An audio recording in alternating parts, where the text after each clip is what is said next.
men use the image of female perfection to motivate themselves. And that's exactly right. That's precisely what they do. You see that in the Tom Sawyer story. So Tom Sawyer is about 12 years old, and he's still hanging around with his friends like Huck Finn. And this girl moves across the street, Becky, and she comes out, and he's struck by her for the first time in his life. Something's changed. And the first thing he does is hop up on a picket fence and show off and balance in front of her. And he's saying, well, look at me, look at me. He's like the male bowerbird building something beautiful so the female will approve of it. And it's motivation.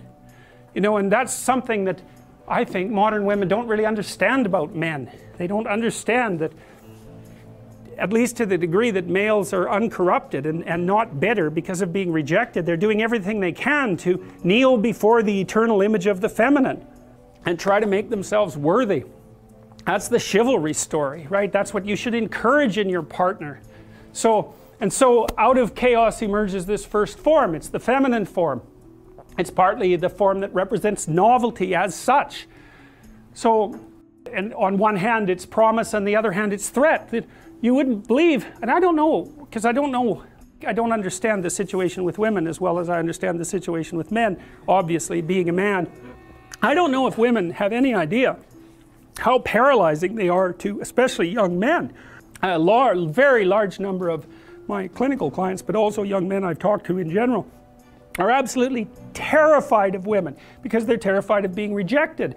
And the terror exists in precise proportion to their attraction to the woman, which is a horrible paradoxical situation to be in. It's often why men make such fools of themselves in front of women that they're attracted to. It's because, first of all, they don't see the woman that they're attracted to, because what the hell do they know about her? They don't see her as an individual. They see her as the manifestation of a judgmental ideal. And then it's only in establishing the relationship with the actual woman that they can start differentiating between the judgmental ideal and the actual individual woman. And that also requires a sacrifice. And the sacrifice is, you never can have an ideal woman. So to have a relationship with any woman, you have to sacrifice the relationship with the ideal woman, and you have to see the individual woman and separate her from the ideal. And that's the same thing that happens to the hero in Sleeping Beauty, right? He sees the evil queen who actually turns into the dragon of chaos, and it's not until he can defeat her that he can establish a relationship with the actual princess. And that's exactly the case.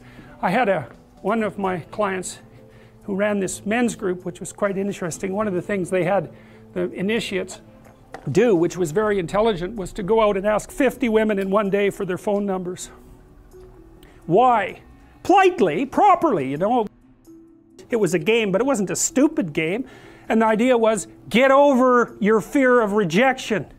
And how do you do that? By encountering it continually and continually and continually, so that you're no longer paralyzed by this. You lay out a small plan, like maybe you go out for coffee with someone that you're romantically interested in, and they're not pleasant to you.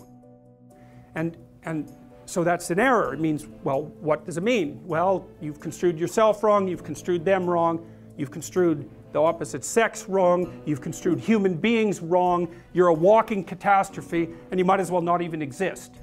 It's like, that's pretty extreme, but it's not that extreme, I'll tell you. Like, it's not that uncommon for people to have exactly that set of catastrophic responses to even a minor setback. Now, it's not good for them, and I would say, you know, just because you scraped your foot doesn't mean you should dig a grave and jump into it and pull all the dirt on top of you, you know. So you don't want to start by taking yourself completely apart, but that doesn't mean people won't do it. They do it all the time. In fact, to me, it's always a mystery that they don't do it every single time, because the logical inference for why didn't you get someone interested in you could easily be because you're a failure as a human being. And at some level, that's actually true. Now, it's true in a way that's not that helpful, right? Because it's just too catastrophic.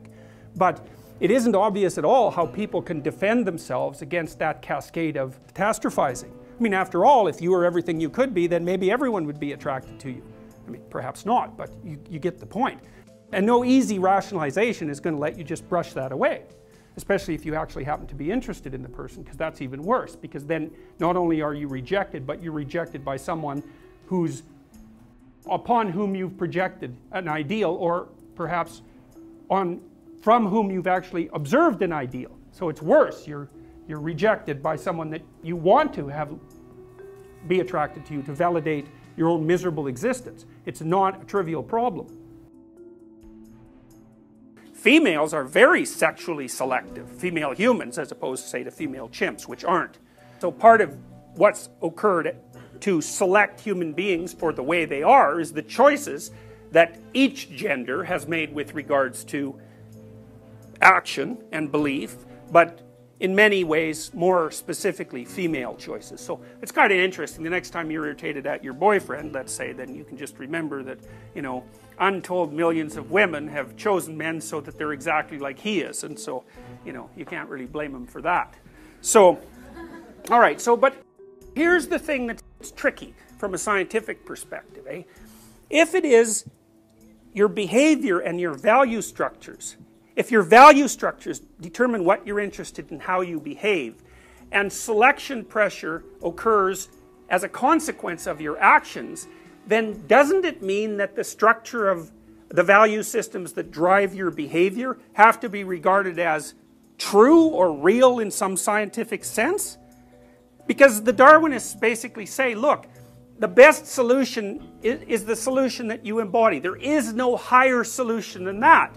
And there you are, embodying a solution. So in what way, I don't understand in what way that can't be regarded as real. You know, because people think of things like value structures as epiphenomenal. You know, they're not real like material is real. But I don't get that. I don't see how that works with Darwinian thinking, because you're interacting with each other all the time, and you're doing that on the basis of your capacity for action and the value systems that drive that. And obviously, those have some effect on whether or not you're selected. By women, say, or by men for that matter, but also by the natural world. What emotion do you feel when you're going to approach someone you're very attracted to, and there's an extremely high probability that she's going to tell you to disappear? Because it's a real judgment, right? We're going to see a movie called Crumb where you'll see this in great detail. But it's a real judgment. It's like the best judgment is, well, I don't mind your physical presence, but your genes should definitely not survive another generation. Right, and that's sort of generally translated into, I think we should just be friends. You know, and you can blow that off, and people do, and you have to, because it's part of being polite and civilized. You know, let's make no mistake about it. There is no more fundamental judgment than that. They're low-status men. You know, they're people that are generally regarded as losers, and there isn't anybody who really gives a damn about what happens to them one way or another, and there's a lot more men in that category than there are women.